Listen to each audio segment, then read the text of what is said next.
Good morning, everyone. Good morning. How's your day 4 so far? That's good. Wow, we still have people partying. That's awesome. So, if you can't tell with my comfy shoes and the lack of energy I have on my face, my name is Samantha Speed. I am the Interactive Experience Division Manager here at the Society for the Promotion of Japanese Animation, SPJA for short. So I'm one of the very lucky event organizers that actually gets to book talent, curate lovely spaces like this one that you're in right now, along with like 7 other places that you can kind of find around Anime Expo. Excuse me. Whew. Okay. But, so today we're actually doing a Lounge 21 musician panel. The concept that kind of inspired this is I've been booking musicians for about a little bit over 4 years now, and I always get the question of, why did I get booked? How can I get booked? And I kind of realized maybe having an informative panel might be actually kind of beneficial for everyone. So let me give you a brief couple of bullet points about Lounge 21 actually. This is mainly where a lot of musicians kind of come up and perform. Sometimes we have some events in here. So this place was born about almost 7 years ago in 2011. Did anyone come to Lounge 21 in 2011? Oh, okay, so do you remember how big that room used to be? Oh yeah. That room was probably a quarter of the size of this room that you're in, not even including the foyer space. There was a bar, and, I'm sorry? Wasn't there like 2? There was maybe 2 bars, no music, small, like a teeny tiny little stage that no one was using, and I think some of the attendees were playing music off of their phone. So that was kind of the atmosphere that was there, and with my theater background, I just looked at this and like, I want to do better. And I was just a volunteer at the time, actually. And so 7 years later, with the demand from attendees, you guys, wanting a watering hole that's air conditioned and somewhere to kind of connect with other attendees, like-minded, whatnot, and your love of music, is actually kind of why we have this today. We have this beautiful LED screen behind me, these 2 dual screens, and we can actually get we can afford some very, very cool musicians. So, speaking of musicians, I'm gonna go ahead and bring up a select musicians that we actually had so far here at Lounge 21. Let's see, go ahead, let's bring everybody up.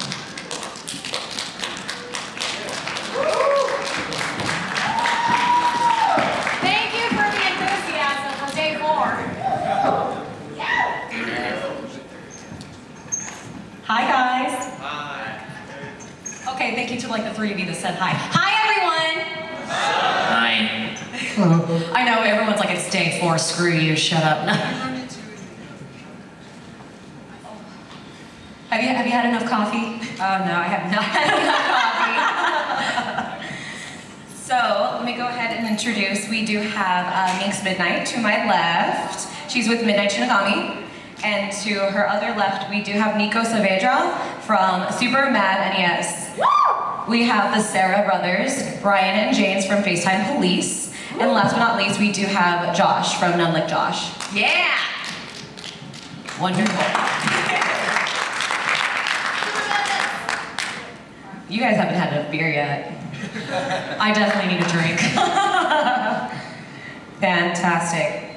So, let's just go ahead and get right into this. Music. I think you guys are musicians. I hope so. You booked us. What is that? I have a guitar. I thought we just made noise. So let's just go ahead and go with a round table of, music. How did it grab your soul and tell you that this is what you're supposed to be doing? I don't want to be the one to just like take over. You guys want to say something? I'll talk forever. Maybe you should go from right to left? I don't know. Yeah, Oh man. anyway. Okay, perfect. Well, I actually am a longtime veteran of Anime Expo. I had a friend tell me about this convention in grade school. She was like, hey, let's go. And I was like, wait, there's a place where all these people who are not socially acceptable for liking anime have a place to hang out. So she's the one that told me about the karaoke contest. So basically I did karaoke contest here in 2001. Yeah, I just dated myself, guys.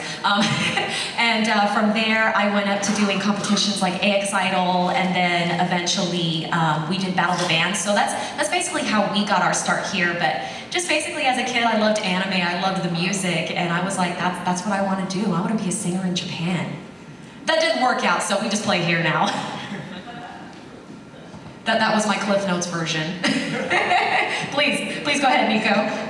Well, my name is Nico, and my band's Super MadNES, Super MadNES. We're a heavy metal Nintendo band.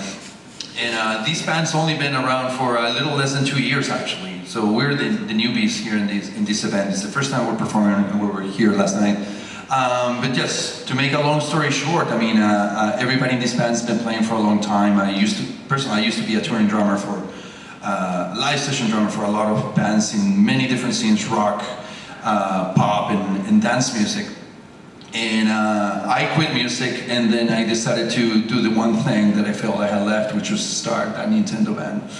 And at some point I got it started, and through the process it started taking off. Luckily we had a good presentation, and people were liking the band before it was even a band. And anyways, so the thing is that we just got it started and we went all for it. And now we're touring a lot. It's a seasonal band, of course, but we're performing a lot of the gaming events in the West Coast. This summer is the first time we're doing the West and the East Coast. And luckily, people are buying our albums. They like the music, they like the show. We have a whole visual show that goes with the performance. And then, yeah, it's actually happening. Do you guys actually play like small like game venues? Like were you like in OC recently? We actually did a show a week ago, Lost Levels Arcade. So okay, yes. okay, I saw you guys. I was actually close you were by, there. yeah, but I was going to get food and I was like, I think I know them. Yeah. But I'm really hungry. Let's check it out later. Yeah, And it was then at you the guys outside. were done. But yeah, you were in my area. Yes. Yes. Anyways. Small world. Baseline Police. So I'm James. My love for music started when I was about 5 or 6 years old. My two favorite songs were Crossroads by Bone Thugs and Harmony and Basket Case by Green Day. So I already love Good like punk choices. rock and hip hop, and I think it just my diverse love for music started there. We made our first song, oh god, over 10 years ago. We had a beat from an electronic keyboard going, and then I just wrote a rap in about like 15 minutes and recorded it 15 minutes later. And I was like, hey, I'm not that bad at rapping. So, and he played guitar and sang, so we just sort of merged the two. It's funny because there was a joke song. It was called Bling Bling. It was like bling bling, all about my watch I sing. Bling bling, 100,000 diamond rings. We were inspired by Lonely Island at the time. Hey, Yeah. if Lord can do it, you guys can do it. Yeah. Like if it wasn't for Lazy Sunday, we wouldn't have a band. So anyway, for me it was much earlier. Actually, also around Basket Case. The minute I saw Basket Case, the video by Green Day, and just around the time that Nirvana got big, like those were the acts that I really just looked at MTV and just thought, I need to do this. I just wanted to pick up a guitar and start playing guitar. And especially because Billy Joe, his initials are BJ. They're my initials too. Mine is Brian John. So it was like a sign. I had to do that. And, I mean, that's the short story. Hi. My name is None Like Joshua. Right now, I pretty much rap about anime and video games over trap bangers and dubstep, and that's kind of how I got my foot into the door of Anime Expo. And growing up, I, as a fellow millennial, watched a lot of MTV and TRL and BET and stuff like that. And when it came time to choose an instrument, I just wanted to be really cool. And I was like, maybe I should play the sax. But then my sister was like, no, that's lame. Play the drums. And I was like, all right, I'll play the drums. And so I got into the whole rhythmic aspect of everything from there and wanted to go to college to play drums, but then ended up not getting into any music schools. So I ended up just rapping. And now I'm here. So screw you to all those music schools. Well, hey, at least you don't have to carry a bunch of stuff and That too. That is a burden. That's my life. Drums are a burden. sorry everyone, we actually have a few more musicians that actually showed up today. Kohei and TiA is here. They actually flew in all the way from New York. They are a wonderful duo. Please join us. Woo.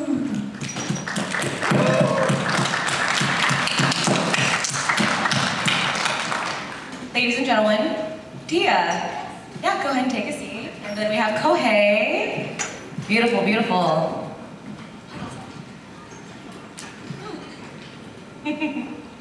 Wonderful. So how did the two of you actually get into music? So I remember that was when I was just little. Yeah, my family actually moved to Italy. I was born and raised in Tokyo, Japan. But by the way, my name is Kohei. But my father is travel agent, so our family had to move to different city to city. And when I was 5, our family moved to Italy, Rome. Yeah, and I remember, when I went to school, we took the bus. The bus was really like not regular bus. So my father's company, paid, tuition, like everything. So I went to like private school, and on that bus, like I think these are students who are maybe 10 or 12 years old. They always like ask bus driver to play their CDs, like big CDs. So I was listening to Michael Jackson, Stevie Wonder, American music. Yeah, and then I felt like I was like, oh, I wanted to play music. Then I returned to Japan. And then like do you guys know the band called X Japan? Yes. Yeah, X Japan. So I was, I got into like X Japan. Like I was listening to X Japan, their songs, and suddenly like I was like, oh, I want to play like instrument. And then I asked my mom to buy the drum, but drums is like, too loud for houses in Tokyo. Like apartment, like houses in Tokyo is really not tiny, so you cannot bring your drums into your room. So Well, you technically can. You can do it. I did it. You did Oh, it? yeah. How? As a kid, I always did it. Wow. Anyway. And then my mom said no, so I decided to buy guitar. Yeah, then I started learning guitar. Then after high school, I went to music school, and I was learning theory. I was like learning guitar, like a jazz guitar, blues guitar.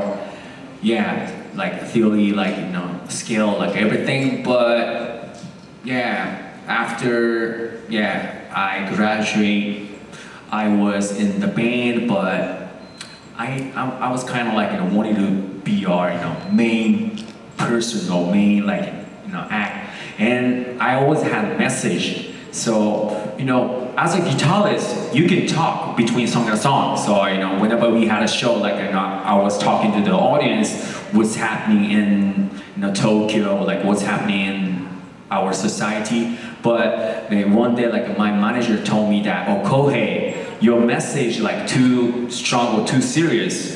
So those kids in Tokyo in the club, they actually don't want to listen to such topics. So I had to stop my MC thing. Then after I stopped, I was like, oh, anybody can replace my spot, because I was just playing guitar, and then decided to become a singer. Yeah, that was 7 years ago or something. And then yeah, that was really tough. Singing and playing guitar is totally different thing, right? Yeah, I had to start from not zero, but I was so glad that then I started learning English, and then I was traveling. That was 2010, traveling all over the world. I went to 8 countries, 8 or 9 countries, and I decided to move to New York. Yeah. Then I'm here. Yeah. Lucky us. Yes. TiA, you are a vocalist, yes? You sing. Can you tell us a little bit of how you got into singing? Hi, good morning. Good morning. Ohayo all the way from Japan. I'm from Tokyo, Japan, and then I'm a recording artist in Japan. So I signed a contract with Sony Records when I was 16, and then after that I did a song for Naruto, ending theme for Naruto. Also another animation, Yakitate Japan. Yeah, opening theme. Alright, and then, so 3 years ago, I moved to New York. I live in New York now, yes. Alright, thank you. Thank you. All right, so now we know kind of where our musicians for Loud 21 kind of where they start, where they come from, where their music kind of influences start. From my understanding, branding yourself as a product is kind of one of the biggest main aspects you need to do as a musician so that kind of booking gigs come around. Can you tell us a little bit about your branding of, you know, how you made a logo or your press kit, of getting that together, just a little bit of how that kind of came to be for each one of you, because all of you have different stories and all of you have different walks of life. So explain a little bit of that to our audience, I think would be actually very beneficial. So actually we'll start over at Josh. Let's break up the routine. So I would say that making a brand or an image as someone who's rapping about video games and anime is definitely trial and error. You kind of start off, you know, just kind of freeballing it, and you kind of have to figure out what's cheesy and what's not over time, and so you kind of get better and better at it. For my own image, it's like, you know, my goal was to just make anime and video game rap cool in a field where it's kind of mostly nerdy or cheesy. You know, you got like people like MC Chris, MC Frontalot, a lot of these old school nerdcore rappers who just kind of have this spiel of being very nerdy, but it's like, you know, I definitely did not grow up like that. I kind of just was really into metal and alternative music and like really heavy electronic music, so it's like I kind of wanted to mix that rave culture with like the hardcore hip hop and new metal kind of feel, but then over the heavy electronic music, and so I try to brand myself as kind of like, I guess, the cool nerdcore rapper, or because I think there's two types of nerdcore rap. There's nerdcore rap, and then there's dope nerdcore rap. You know, stuff that's like good. It's like I definitely want to be in that realm as opposed to just nerdcore rap. So, but I definitely have to say I used to not wear hats, I used to not wear slip-ons, I used to not dye my hair, and I just looked like a regular old Joe from next door who just also was really into anime. And so it kind of just changes over time as you get more into the scene, and you kind of want to match your taste to, or you match your taste to your talent. I think that's the best way to put it. Like, you know, we all have talent, but sometimes we don't know what looks good, what, you know, sounds good, and what, you know, kind of logo and slogan and all that is good. So eventually over time you learn that this is cool, this is not cool. So. And it takes a lot to be brave enough to be willing to do trial and error, to fail. That's kind of a part of it. I think we all sucked when we first started, right? Oh, for sure. Yeah, exactly. Like, we were not good, and now I think we've gotten to a point where it's like, hey, we're at Anime Expo. We must be doing something right? Right? Yeah. We must not suck as much as we used to. Yeah, that's my slogan. I think the main goal is to suck less every time. New goal, suck less. Suck less every time you have a gig. That's a good goal. New hashtag. FaceTime Police, you guys actually have a very cool look. That was kind of one of the things when I was booking you. I believe there's an influence behind your mask, so that's probably what ties into your look and your branding and whatnot. Yeah, I guess I should answer that. Thank you, first of all. Yeah, of course. The masks, at first we only wore them for our Halloween shows, but then I noticed, like, every other show that we would play without them, it just, something felt lacking. So, I don't know, one day it just, for some reason came to me, like, why not just wear them all the time? So, okay, back to Sammy's thing, what it was inspired by. Originally, Bleach, you know, the Espada? Yeah. So, originally I wanted like Grimjaw's like quarter mask, but I couldn't get that to work. So then I saw Halibel, and I'm like, okay, like a lower half mask, that's cool, like I want that. So that's really where it started, and since I had the lower half, I thought my brother would have the upper half, just to vary it up. And I mean, that's where the look started. Well, your original mask, you had press-on nails as the teeth. Oh yeah, that was a homage to Mortal Kombat 2, because Baraka, yeah dude, Baraka, the mask in Mortal Kombat 2, they glued press-on nails to a Nosferatu mask and spray painted it gray. So we had like, well I had red press-on nails for teeth, and that's where the, you know, I just added to the look, and it was another homage to some other thing that I was interested in. And going back to your thing about trial and error, so first when we had the mask, like mine was just the plain white mask, no face paint underneath. And then it's like, well, let's try to step it up a little bit. So I had red paint underneath, and I was like, all right, that's pretty cool. It's like, let's step it up even more. So I added this red lightning bolt with silver paint underneath.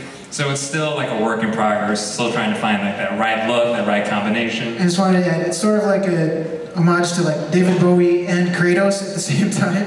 Right, yeah, it's like lightning bolt of, yeah, Kratos Bowie. So yeah, you just kind of keep experimenting with things, what feels right to you. You kind of have to ignore like what everyone else is doing, because you're never gonna, I don't know, if you're chasing like a certain image or a certain look, it's like you're just never gonna be happy with it. So like as far as our look, we just keep doing things that we think look cool, and it's like, oh, okay, we look pretty good. Like I bought this like leather jean, this jean jacket, not leather, sorry. And I was like, this kind of looks punk rockish, so why not? So yeah, just buying things and cutting up plastic masks until we feel good about it. Yeah, just one last thing. Whatever we do, it's just, I mean, I'm pretty sure it's like for everybody here. Just all of your influences, you know, you take it in and then you present it back out. It's just, that's You how it remix goes. it. You just remix everything you like. Into There you one. go. Very cool. Thank you. Thank you. Nico, I like your shirt. Oh, thank you. It's a great shirt. Thank you. So I'll mention the shirt in a minute, I guess. Well, I think what we all have in common is that we are extremely passionate about what we do, and the type of music and the connection to anime or video games or whatever. Everybody has their own story, and like the foundation for everything that we do. I mean, it really will probably come from where I come from. I'm from South America. And I found Judas Priest very early in my life, about 7 years old, which was 1987. And that foundation still carries over to whatever I do today. And in fact, anime wasn't really my thing. My thing was gaming. So I started playing arcades at a very young age because I lived in a building where we had an arcade on the first floor. So in a city, very, very young, I was playing the arcades. And May I ask what city? Where in South America? Chile. Chile. Yeah, so I'm from Santiago, Chile. Wonderful, wonderful. So anyways, what happens is that was my whole foundation, and that's made me a musician, and that gave me the discipline and made me achieve everything I wanted to achieve at a personal level. When it comes to Super MadNES, I have an advantage in the sense that I did a lot of touring and playing for other bands in different styles prior to getting into this specific scene. So by the time Super MadNES gets started, I already been in the backseat for many years, that I've done hundreds and hundreds of shows, and I've dealt with labels and stuff like that. So it was one thing that I understood very early on, which for me is the most important part, is how you present everything. And you're mentioning the shirt, so all of this has been very well crafted. It's a logo. This shirt is basically the culmination of what I mentioned. This comes from a 1981 Judas Priest promotional poster from a European tour, which was the two guitars crossed. It was the first time that was done on a logo in 1981 by Judas Priest. And as you can see, this is just a Super Nintendo logo and font, okay? But it's a Super MadNES, so that's the thing, and it's a combination of the heavy metal part. That says heavy metal system. It doesn't say entertainment system. It says heavy metal system, because that's what we do. We do traditional heavy metal renditions. Meaning like the arrangements are done within 80s music, and that's what we cover. We're really covering a lot of 80s music. So that was kind of like the foundation for the whole thing. And although we're a heavy metal band, we're playing to non-heavy metal non-heavy metal fans or non-heavy metal events. However, it connects, and that's why our presentation, rather than have us as the members, we have this, or we have the video games. And if any of you guys saw us perform yesterday, we have a full-on video show that it's focused on the games specifically, because we're gamers first. When it comes to this. I mean, we're all musicians, but we're doing this because we love playing the games. And that's a big focus of what we do. And then we, make sure that we combine that and create a marketing package that it could be friendly for anybody, whether they're a rock fan or a pop fan, so they can feel connected. And I think that's what's been working for us. And anyways, yeah. That's fantastic. Wow, just a simple logo, just a huge story behind that. Yes, no, I mean, there's a lot of detail into absolutely everything we do. And if people see our show and you see the videos, it's not just a random video of the game playing. It's actually, there's someone that does that for us, but we have meetings about it. We want to make sure that it connects. This summer we're doing our biggest events ever, and there was this whole conversation how we're going to start the show. And you guys are going to laugh about this. So we started with Ninja Gaiden the arcade, which is a very difficult game. If you play it, you're going to get your butt kicked. You're just not going to survive past the first stage. So I told the guy, in the intro, it's being played, we're not performing it, it's just a warm-up. And I told him, I want people to feel for Ryu, because he gets his ass kicked. I want it to be dramatic. So people will feel for a video game character, which is very, very different. So that was, for example, something that we put into so then when we start the show, it's him kicking butt rather than getting his... You're flipping the script. Yeah, exactly. Anyways. That's very cool. Thanks. Well, I'm just gonna say from the get-go, branding an anime cover band is really hard. Basically, what the whole idea was is back when we started this band, our band is gonna be turning 8 this year in November, so we've definitely kind of been around town here. I'm actually very surprised we lasted this long. She was at the first anime. I wasn't at the very first Lounge 21 because we did Battle of the Bands that year. So after Battle of the Bands, the next year when we found out that we couldn't compete, I was like, well, they've got this Lounge 21 thing, let's do that. So that was during a time I had friends connecting me to other musicians, and we had the process. You were introduced to me from a friend of ours, like mutually, and I'm like, hey, want to play music on a stage? It's kind of empty. We need content. Help us out. And we were like, hey, we play anime music. But basically our whole goal from the get-go is, even just going to a convention is, sometimes it can get expensive. I mean, I know we're all a bunch of weebs on a budget. So basically our goal was like, well, you know what? We love all this music from Japan so much. It all has such a wonderful message. A lot of it is about hope. And that is like what really drives me to do these covers that we do, is because a lot of the music, it's like, anytime that I felt down, like personally, I have like my mental health issues, and for me, anime and the music has always been a drive for me to keep going. So anytime I hear a song that really gets me pumped up, I'm like, yeah, I want to perform that. So basically what one of our goals was is like, not everyone can afford to go to Japan or can afford to go see these concerts. Like, I want to bring that music and share that feeling that I get from these songs with other people that feel the same way. So that's why we do what we do. Like, we don't really do originals. So like that's something I used to kind of try to push. It's like, hey, we should start putting some of our own stuff into this. But it's like, no, we're kind of set in our ways. Like, we do our anime covers. And even in the beginning, I was like, no, we do the song like they play it, and that's it. No, do not deviate. I think that's important. But see, now the thing is, like, we've grown, we've evolved, and And basically now we respect the song and we add our own flair to it. So like now we do this version of Attack on Titan where like we change the key, we're blending openings together and making a medley out of it. And you know, 5-6 years ago, I would have said, no, like don't do that, you don't touch the song, they wrote it that way for a reason. But now I'm like, yeah, let's have fun with it. Hey, let's take Darling in the Franxx and make it metal. So that's primarily what we are now is, you know, we kind of put a metal spin onto things, or, you know, we might take a song and kind of make it more of a power ballad, but Still keeping the foundation of the song. keeping the foundation, we're still respecting the song, and, you know, respecting the artist, and now, like in this last year, we've really grown. Like, I'm basically the driving force of the band. I'm the one that takes care of all the merch and, you know, does like all the booking and all Everybody the promo. needs that one person. It's always that one person. Now, I will give my lead guitarist credit because like he helps with the recording and kind of helps stay on top of everyone too. Because I was like, we're very low budget. Everybody records at home. They send it to him, and then he mixes it together and just makes it sound amazing. So we found an online distributor last year, and so last December we actually put out our first EP of covers. So we're paying our royalties. We're paying the people that actually wrote the music. We're not doing this under the table. Yay!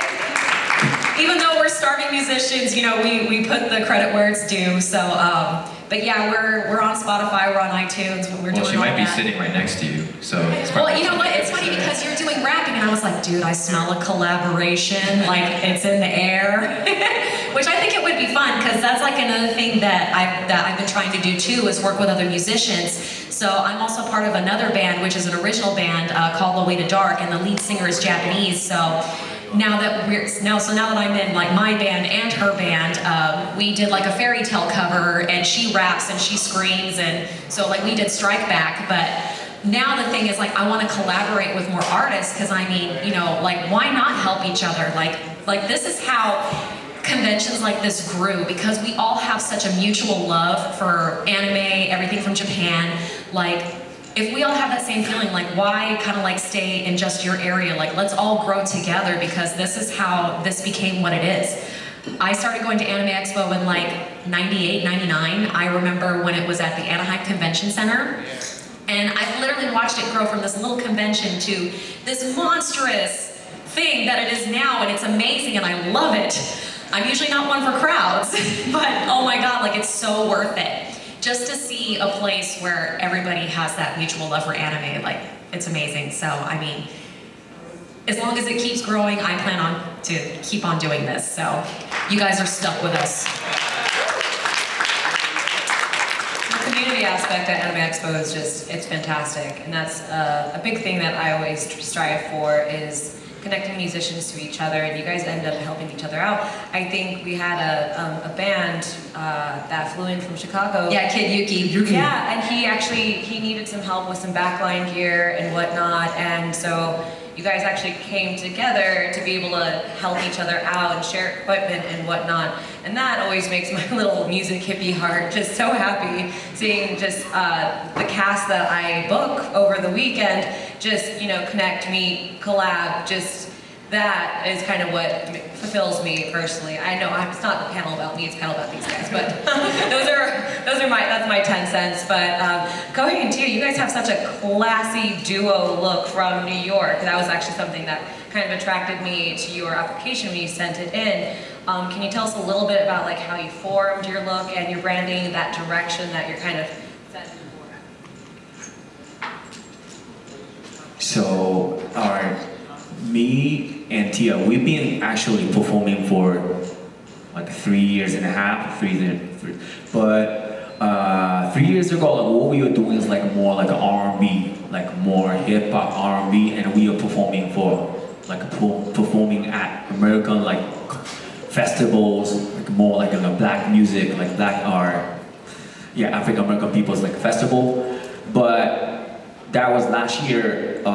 We just got the chance to host or perform at it's our Japan Fest, which is the biggest street fair in East Coast. It's happening in New York every month. So the guy who organized that our festival, Japan Fest, he asked us to do our host the performance stage, so we started performing there. Then that was last year. Then we hosted our Japanese, Halloween party in New York. Then I was like, oh, maybe this look, beginning of this year, 2018, I was like, oh, this is the time to perform at anime convention or Japanese or Asian festivals. And I started booking our, shows, and I was emailing, calling. Then this is so amazing that so many conventions are happening in the U.S. It's not only one, it's not only 10, over maybe 1,000 or something, right? Every week, something is going on, happening in different states. And to me, I'm so glad to see those American people are willing, or Japanese, or anime costume, or I'm so happy whenever I see American people are saying that, oh, I love Japanese culture, I love Japanese music, anime, food. This is so amazing because to me this type of thing our anime expo at a convention, to me this is real cultural exchange. We are exchanging our cultures, and this is to me real, and and it's to me you guys are beautiful, so it's beautiful too. It's amazing, Tia. You guys are beautiful. 素敵だね。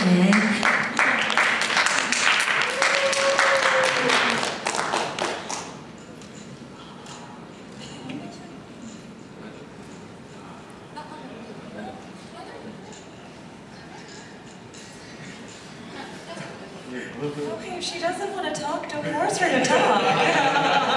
Wakarimashita. Thank you. So we're going to go ahead and actually go into something a little bit more fun and interactive. I have we're going to play a small pop quiz game with the musicians here.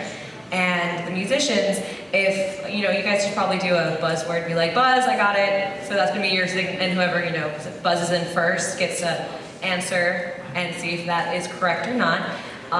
If you guess correctly, I'm actually going to be giving you drink tickets, and not only just. I'm sorry, guys. I'm really competitive. I'm an alcoholic. So it's not only is the drink tickets for yourself, but you also get to pick someone from the crowd to actually have a free drink on the house.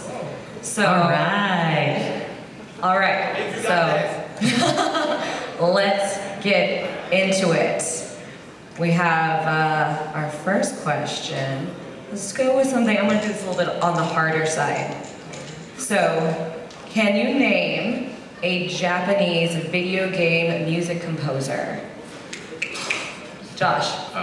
What's his name? Koji Kondo from Nintendo? Kondo? Kohei and TiA? No? Is that correct? That is correct. All right, Josh. All right, nice job. I'm getting my drink on tonight. You had to get out of my genre. If you say anime now, go ahead and find someone in the crowd. Who wants to get day drunk with me? I think the guy in the banana suit. He was like, yes. Yes, actually. Is that a Japanese banana? No. It could be. I know in Tokyo they sell these little banana snacks and. Yeah. All right, sir, in the banana, let's get you a drink. Woo! Yeah! Get drunk, dude. Go banana. Now see, if you wore a cat head, you could be banana. All right, all right, all right, all right. Josh is on the scoreboard.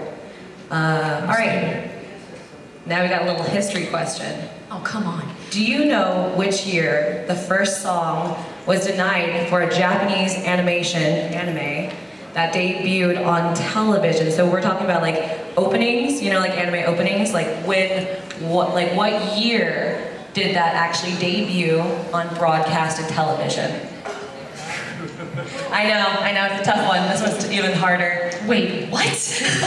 Okay, I'm gonna take a guess. I'll say, like, let's just start I'll take throwing a out guess. numbers. I will say maybe 1979. So actually, well, how about this? We'll do numbers all the way down, and whoever's Oh, so who's closest. closest? Okay. Yeah, if no one knows, let's just start doing years. Alright. We got Alright. 1979. 84? 82. Hang on, you guys are like together. Yeah. Like one. So- Okay, Yeah. They're cheating. Cheaters. We'll take the 80s. I was born in 1980. All right, pick a year. Pick a year. 84. I'm gonna take 92. 92, 79, 84. Nico. I'll just go with 1980. 90 what? 80. 98. Beautiful year. Yeah. What year? 1940. 1940. 1940. Did So- anime exist back then? If you guys know an anime called Astro Boy. Oh my god. So Adam's March was actually the name of the first song that was designed to animation for like an opening and whatnot, and that was in the year 1963. Wow. I know. So I'll take that drink ticket. I know we got 16 years off, 40, so we're about 23 years off. You guys I'm are way off. 90s, 80s. I think it's to Josh if my math is correct. This thing's rigged. No. Hey Josh, you want to do that collaboration, right? All right, Josh. Drink collaboration? Find a victim to get day drunk with you. Let's see. I'm a cheap date. I only need like one or two. How about that girl with the blue hair over there? She's looking pretty. I'm a girl with blue hair. Oh, there's competition now. Oh man. Junkin, boom. All right, now we got the last question. What? Only 3? Yeah. This one's easier, I promise. Oh, now you do the Okay, easy one. okay. True or false? Anime theme songs have yet to be officially translated and televised into the English language. That is false. That is false. Here you go. I knew that one. I was confused because it was so easy. Please break. It's a trick question. It's a trick question. Who wants to drink with me? Wait, I can't see. Can Actually- oh, wait. Give me the loudest cheer. See that? You got it, 2 hands up. Straight ahead. You got it. Stupid. Okay, I heard it. He really What wants was it. that? Right there. Right there. Nineta? Yeah. Was that you? Oh. Okay, no. Okay, whoever screamed the loudest over here in the back, I just can't see. Like this reminds me of like Come AX hither. Idol, like 2005. Oh my gosh, right? Because it was dark and there were lights and it felt like you were singing to a train. An oncoming train? Thank you very much. Yeah. Enjoy. Woo. Great. I'm so glad we saved the easy one for last. So we're gonna go ahead and go into closing thoughts and then actually just finalize with like booking on, kind of how you go about getting booked and then, just the closing part of like, we're here now. You got booked. You had a wonderful panel and everything and gig and whatnot. So we'll go ahead and, like Kohei, you were actually talking earlier about doing cold calls and just sending out, that you and TiA, you perform. So what else? Do you just email? Do you phone call? Is it just that's all that you do, or do you throw connections, network, and whatnot? I think when you want to book shows or festivals, like it's really hard because a lot of musicians and also artists are trying to get that opportunity, right? And I'm sure that these festivals or organizers are getting like tons of emails. So I don't know, like they're checking all of them. Are you checking all of them? Not all of them. And the truth comes out. I'm actually kind of picky, honestly. I do, I like different sounds, honestly, and when I'm picking up my lineup, I'm ensuring that I'm actually kind of being true to different genres, because I'm always thinking about the guest experience. I'm thinking about you guys, and we have a heavy metal band like Super MadNES, and then we have an alternative cover band like Midnight Shinigami. We have a nerdcore rapper and a singing duo. Other Alternative. Yes, alternative. Yeah. And then we have like the legit Japanese artists. Yes, I know. that put the rest of us to shame. Take us with you, please. I mean, and with Minx, I think how I booked you, you were a recommendation from a mutual friend, actually. And ever since then, you hit me up every year. And Every year, like annually. clockwork. So, and that's, I think, one strategy for getting booked as well is keeping up a relationship, honestly. I know, I literally came up to you today and I was like, I hope you don't hate us for the parking situation. Oh, gosh. we had a parking situation where it's like our drummer was about to get towed. She was, get out there now. And I was like, I'm sorry. Save your car, it's Anime Expo, they'll take it, it's fine. It's like, I already have to pay the drummer and I don't want to pay his towing fee, so get your car out of here. Nico, what about you? Like, do you go on the internet and do research on events? Yes, I actually, I have, you guys were talking about maintaining relationships, but the other part is how do you create? You start the relationship. Oh, yeah. And that's I think that's where people could make the mistake, you know. If you're starting out, you just gotta create a good balance of be willing to invest for a while. Not forever, but for a while, you know, just to get it started. Because you can be dealing with negotiations that include money, but that's kind of make or break. You know, you might go like, oh, maybe we can get a lot of money, but then you give the wrong information. It's very delicate. It's very delicate. It's very, very, very delicate. But it all starts with people have to knock doors. I mean, I want to share this insight with you guys and everybody that's listening to us. That my band is new, and everybody's asking us, what are we doing? Because we're doing 10 shows in 6 weeks, and we're doing the West and the East Coast. And the reality is knocking doors. Wow. You know, like you didn't come to us, we submitted to you. And that's the exact same thing we we do. prepared a package that we felt that was strong enough for you to maybe pay attention to us. Yeah. And it's the same thing with every other event. We're just knocking doors and we're making sure that, you know, we can create a good balance so that hopefully later on, then we can get something bigger out of it. We want the opportunity, you know, we want to be taken care of, but maybe it's going to grow later on. Maybe not now, but later on. Yeah. And people just need to, like, you know, be willing to reach out. It's very, very important. That's where it starts. Then after that, you get to maintain it.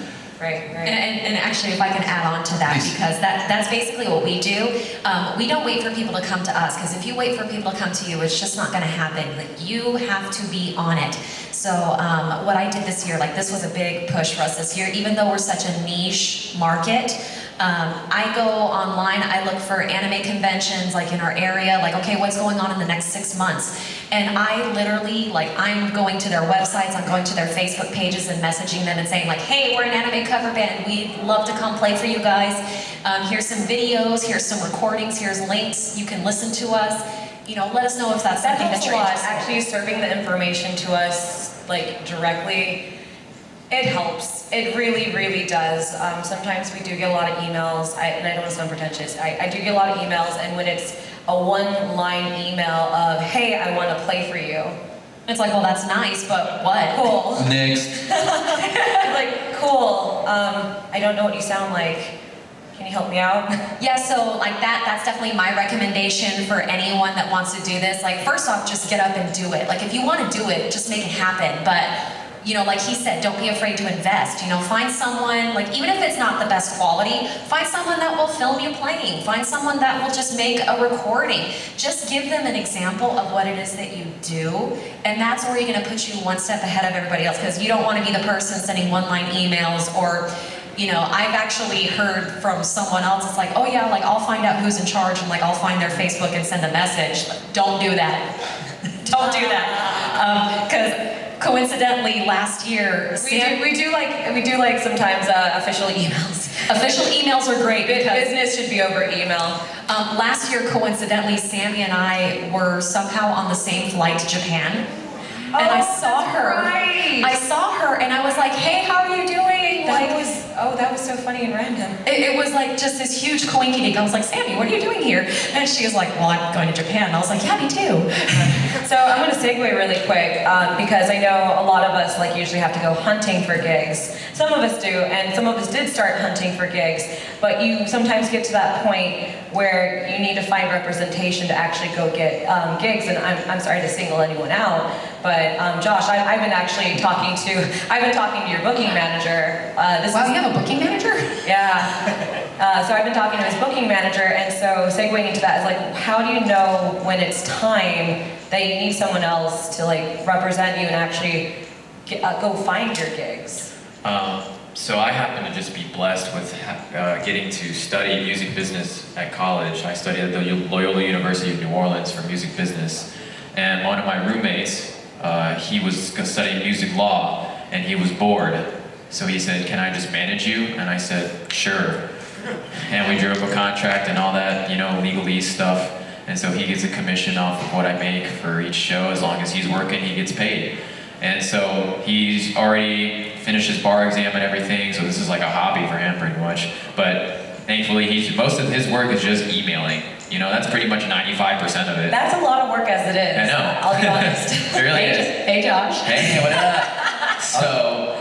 So he pretty much just, and I did the same thing at the beginning. I was basically my own, we're all our own booking agents starting off. That's what you have to do. And so I even got to take a class on touring and take a class on email etiquette and stuff like that, being able to pitch yourself. So it was I learned how to, communicate to venues and other booking agents and stuff like that. And so just basically what they said, just be proactive about it and don't wait for somebody to talk to you. Talk to them first, and then after that, they'll want to talk to you all the time. So definitely put yourself out there and get video of you playing live. Even if it's just you playing in your room and you haven't booked a show yet, some kind of aspect of how you sound live is totally fine. So that's pretty much the same thing. Except I'd like to add a quick point, because you're mentioning that your booking agent is a friend, and it does happen that for a lot of us, the crew that you build is out of your friends wanting to help you. Same as you're willing to invest or whatever, some of your friends might be willing to help you, and that's how you start creating the crew. Any big band that you see out there, you think that their crew are just a bunch of guys that went, hunting for a job. It's people that they know, that they share, personal times. So that's a big part of it, that, you have your booking agent out of a friend, the crew from my band is all a bunch of people that are friends. They come to us, "Hey, can I be your roadie?" Sure. Then we find a way just to, make it worth it for them and so forth. So. I will add to that though, if a better booking agent approached me, I would probably take them, because that would be better. And my friend / roommate / agent would totally understand. It's well, yeah. It's a business decision. Right, exactly. You have to be able, and everything, all of that has to be Or understood. even if they, if it wasn't exclusive, I'd be well, if you book shows and this guy books shows, I'll just split it all with you. Whatever works best, and that's twice the friends and twice the booking agents. It's a win-win, right? Because in the end, it is kind of business. Music is business, but it's great. It's fun. With that, actually, we're at the end of our time. So, ladies and gentlemen, thank you so much for joining us and day drinking with us. I hope you guys enjoyed. At the top of the scoreboard is Josh, and right in second place we do have Minx. And we appreciate you guys spending your time with us. Thank you so much. Yes, absolutely. Actually, so Kohei and TiA did bring some of their merch. They're going to be flying out back to New York pretty soon. So help them lighten their luggage load, please, by taking a look over there and Sorry, Sam. They also do autographs, and if you guys want to take a picture, they'll be taking care of that too. Okay? Thank you, everyone. Enjoy the rest of your Anime Expo. Thank you, Sammy. Thank you guys. I really appreciate you.